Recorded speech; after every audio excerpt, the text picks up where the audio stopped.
আমি মোহাম্মদ সাগর। আমি আপনাদের আজকে শেখাবো কিভাবে ফটোশপের মাধ্যমে একটি ইমেজের ক্লিপিং পাথ করতে হয়। কোনো ইমেজের ক্লিপিং পাথ করার জন্য প্রথমে আমাদের ফটোশপটি ওপেন করতে হবে।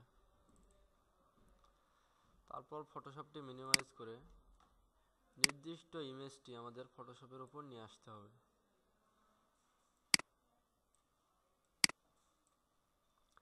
ইমেজটি ফ্রি করে নেওয়ার জন্য প্রথমে আমাদের F প্রেস করতে হবে। তাহলে আমরা দেখতে পাচ্ছি ইমেজটি ফ্রি হয়ে গেছে। কোনো ইমেজের ক্লিপিং পাথ করার পূর্বে অবশ্যই আমাদের প্রথমে একটি পাথ সিলেকশন করে নিতে হবে এবং নির্দিষ্ট এই পাথটিতেই আমাদের ক্লিপিং পাথ করতে হবে। আমরা দেখতে পাচ্ছি এদিকে অনেকগুলো টুলস আছে। ক্লিপিং পাথ করার জন্য আমাদের নির্দিষ্ট যে পেন টুল, এটা আমাদের ইউজ করতে হবে। এবার তুলনামূলকভাবে প্রথমে আমাদের ইমেজটি জুম করে নিতে হবে। আপনি আপনার ইচ্ছা মতো জুম করতে পারেন, সেটা আপনার অভিজ্ঞতা এবং দক্ষতার উপর নির্ভর করবে।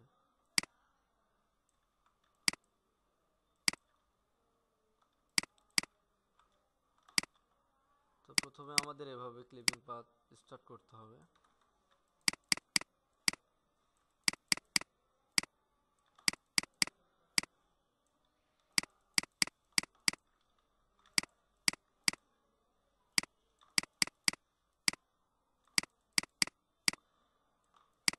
ক্লিপিং পাথ করার সময় যে বিষয়টি অবশ্যই আমাদের খেয়াল রাখতে হবে সেটা হচ্ছে কোনোভাবেই যেন বাইরে ব্যাকগ্রাউন্ড ভিতরে চলে না আসে এবং ইমেজ যেন কোনোভাবেই তুলনামূলক বেশি কেটে না যায়। এই বিষয়টা ক্লিপিং পাথের অত্যন্ত গুরুত্বপূর্ণ একটি বিষয়। বিষয়টি আমাদের অবশ্যই খেয়াল রাখতে হবে।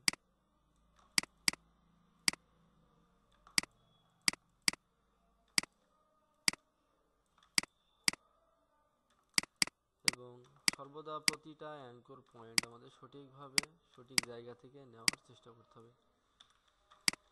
অ্যাঙ্কর পয়েন্ট আপনি অল্টার প্রেস করে অ্যাঙ্কর পয়েন্ট যেদিকে খুশি সেদিকে ঘোরাতে পারেন।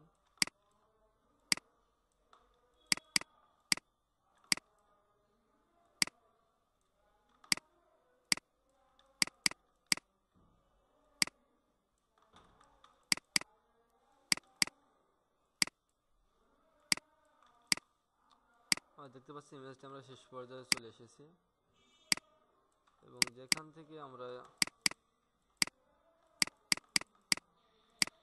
ক্লিপিং পাথ স্টার্ট করেছি সেখানে আমাদের এসে ক্লোজ করতে হবে। আমরা দেখতে পাচ্ছি ইমেজটি ক্লিপিং পাথ সম্পূর্ণ হয়েছে। ভালোভাবে দেখার জন্য আমাদের Ctrl+0 প্রেস করতে হবে, তাহলে আমরা ভালোভাবে ইমেজটি দেখতে পাচ্ছি। ইমেজটির চারিপাশে ক্লিপিং পাথ সম্পূর্ণ হয়েছে। ইমেজটি চারিদিকে সিলেকশন করে নেওয়ার জন্য আমাদের Ctrl+Enter প্রেস করতে হবে, তাহলে আমরা দেখতে পাচ্ছি ইমেজটি চারিদিকে সিলেকশন হয়ে গেছে। তো আমাদের ব্যাকগ্রাউন্ড চেঞ্জ করে দেখার জন্য প্রথমে আমাদের কিউ প্রেস করতে হবে, তাহলে আমরা দেখতে পাচ্ছি ইমেজটি ব্যাকগ্রাউন্ড চেঞ্জ হয়ে গেছে এবং ইমেজটির ব্যাকগ্রাউন্ড চেঞ্জ হয়ে ইমেজটি ক্লিপিং পাথ সম্পূর্ণ হয়েছে সেটা আমরা বুঝতে পারছি। আগের ব্যাকগ্রাউন্ড ফিরিয়ে নিয়ে আসার জন্য আমাদের আবার Ctrl+0 প্রেস করতে হবে। Ctrl+0 প্রেস করে আবার কিউ প্রেস করতে হবে, তাহলে আগের ব্যাকগ্রাউন্ড চলে আসবে। ইমেজটি ক্লিপিং পাথ হিসাবে ফটোশপে সেভ করার জন্য আমাদের Ctrl+D প্রেস করতে হবে এবং Ctrl+S প্রেস করে ইমেজটি আমাদের সেভ করতে হবে এবং পরিশেষে ফটোশপ থেকে বের হয়ে আসার জন্য আমাদের Ctrl+W প্রেস করতে হবে।